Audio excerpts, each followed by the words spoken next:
বিশ্বব্যাপী যুদ্ধের উত্তাপ, আন্তর্জাতিক সংঘাতের প্রভাব কতটা পড়ছে বাংলাদেশে?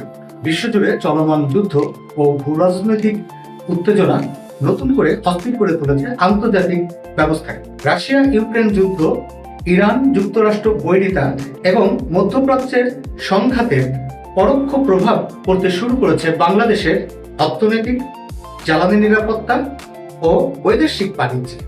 রাশিয়া ইউক্রেন যুদ্ধের অর্থনৈতিক চাপ। রাশিয়া ইউক্রেন যুদ্ধের ফলে বৈশ্বিক বাজারে জ্বালানি, গম ও সারের দাম দীর্ঘদিন ধরে বিশ্ববাজারে অস্থির। বাংলাদেশ আমদানি নির্ভর দেশ হওয়ায় এর প্রভাব সরাসরি পড়েছে অভ্যন্তরীণ বাজারে। বেড়েছে আমদানি ব্যয়, চাপ সৃষ্টি হয়েছে বৈদেশিক মুদ্রার রিজার্ভে।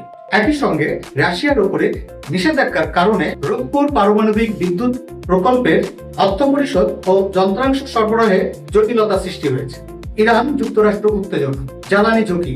ইরান ও যুক্তরাষ্ট্রের মধ্যে চলমান উত্তেজনা মধ্যপ্রাচ্যে বড় সংঘাতের আশঙ্কা বাড়িয়েছে।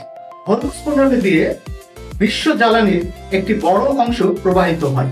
সেখানে অস্থিরতা তৈরি হলেই আন্তর্জাতিক বাজারে তেলের দাম হঠাৎ বেড়ে যেতে পারে, যা বাংলাদেশের বিদ্যুৎ উৎপাদন, পরিবহন ও শিল্প খাতে বড় ধাক্কা দিতে পারে।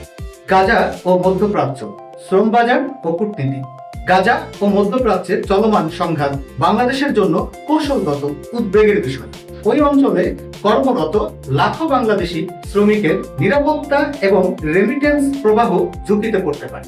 একই সঙ্গে আন্তর্জাতিক কূটনৈতিক অঙ্গনে বাংলাদেশকে অবস্থান নিতে হচ্ছে সংবেদনশীল ভারসাম্যের মধ্যে। বৈশ্বিক মন্দা ও রপ্তানি খাত। যুদ্ধের কারণে ইউরোপ ও আমেরিকায় অর্থনৈতিক চাপ বাড়ছে। এর প্রভাব পড়ছে বাংলাদেশের তৈরি পোশাক ও রপ্তানি খাতে।